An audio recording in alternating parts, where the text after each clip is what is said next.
Aujourd'hui, on se penche sur une annonce qui risque de pas mal bousculer notre façon de travailler. Imaginez Salesforce, qui intègre son CRM d'OPLIA, Agentforce, directement au cœur de ChatGPT. C'est un peu la rencontre de deux géants, avec une promesse simple, nous faire gagner un temps précieux. Bon, pour bien saisir l'enjeu, il faut commencer par le commencement, le problème. Un problème que, franchement, on connaît tous. On pourrait appeler ça le piège de la taxe du basculement. On s'est tous déjà posé la question, non? Combien de temps on perd, vraiment, chaque jour, juste à sauter d'une application à une autre? On cherche une info par-ci, on met à jour un truc par-là, on écrit un mail et hop, un autre clic. Tout ça, ça s'accumule. Et à la fin de la journée, notre productivité, elle en prend un sacré coup. Et voilà, on y est. La toggle tax ou taxe du basculement. C'est exactement ça. C'est toute cette friction, cette perte de temps et d'énergie à force de jongler sans arrêt entre ChatGPT, le CRM, les mails, le calendrier. Chaque changement de fenêtre, c'est une petite taxe sur notre concentration. En fait, à la racine du problème, on a deux univers qui sont hyper puissants, mais qui, jusqu'à maintenant, vivaient un peu chacun de leur côté. D'un côté, on a toute la connaissance du monde, et de l'autre, la connaissance hyper précise qu'une entreprise a de ses clients.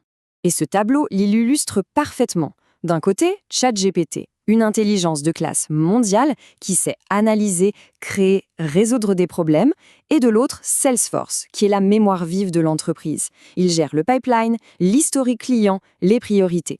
Deux mondes parallèles, en somme. Et cette séparation, elle crée une vraie frustration.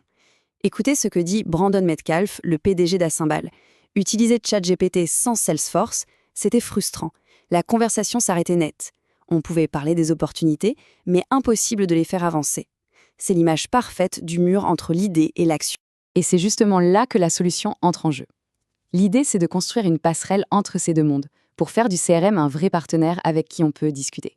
Et la voici, cette fameuse passerelle, l'application Agentforce Sales, directement dans ChatGPT. C'est elle qui va connecter l'intelligence la plus avancée avec la vérité du terrain, c'est-à-dire les données bien réelles du CRM. On retrouve notre ami Brandon Metcalf qui nous donne la suite de l'histoire. Il explique qu'avec cette application, les équipes de vente peuvent prioriser leurs affaires, préparer leur plan de compte et mettre Salesforce à jour, tout ça directement depuis la conversation. La friction a tout simplement disparu.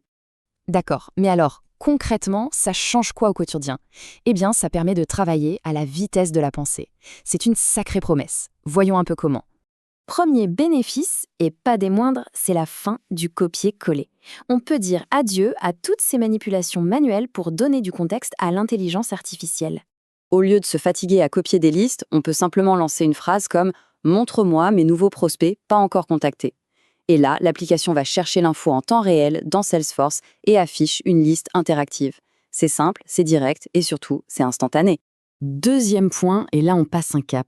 Une capacité de priorisation qu'on pourrait presque qualifier de surhumaine. L'idée, ce n'est plus juste d'analyser ses propres données, mais de les croiser avec tout ce qui se passe à l'extérieur. Mais alors, comment ça fonctionne? En fait, c'est assez bluffant. L'application ne va pas juste regarder les données internes, genre les scores des prospects ou la santé du pipeline. Non, elle va bien plus loin. Elle va piocher des signaux du monde extérieur, ce qui se passe sur le marché, les dernières actualités. Elle mélange tout ça, et paf, elle nous sort le prospect qui est la priorité, là, maintenant. C'est une analyse qu'aucun des deux systèmes tout seul dans son coin ne pourrait jamais faire. Et on arrive au point le plus important. Le troisième bénéfice, c'est que l'application ne fait pas que parler. Elle agit. La conversation devient une action. C'est là que ça devient vraiment puissant. On peut déléguer des tâches comme attribuer les prospects moins urgents. On peut mettre à jour un dossier en tapant juste « opportunité gagnée ». Et on peut même demander de générer un plan de compte complet et stratégique qui sera automatiquement sauvegardé dans Salesforce. C'est énorme. Évidemment, quand on parle de connecter les données de son entreprise à une IA externe, une question arrive tout de suite sur la table, celle de la sécurité.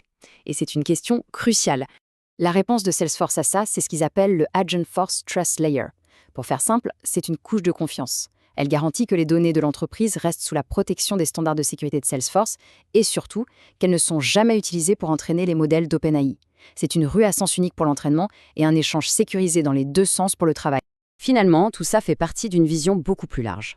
La philosophie derrière, elle est toute simple.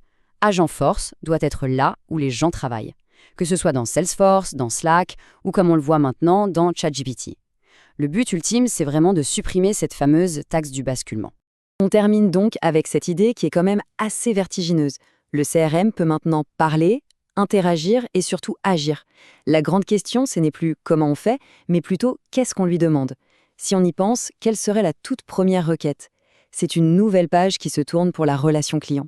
Voilà pour ce décryptage. Si la vidéo te plaît, pour me remercier, like et abonne-toi pour ne rien rater des prochains tips Salesforce sur Dev Test Academy.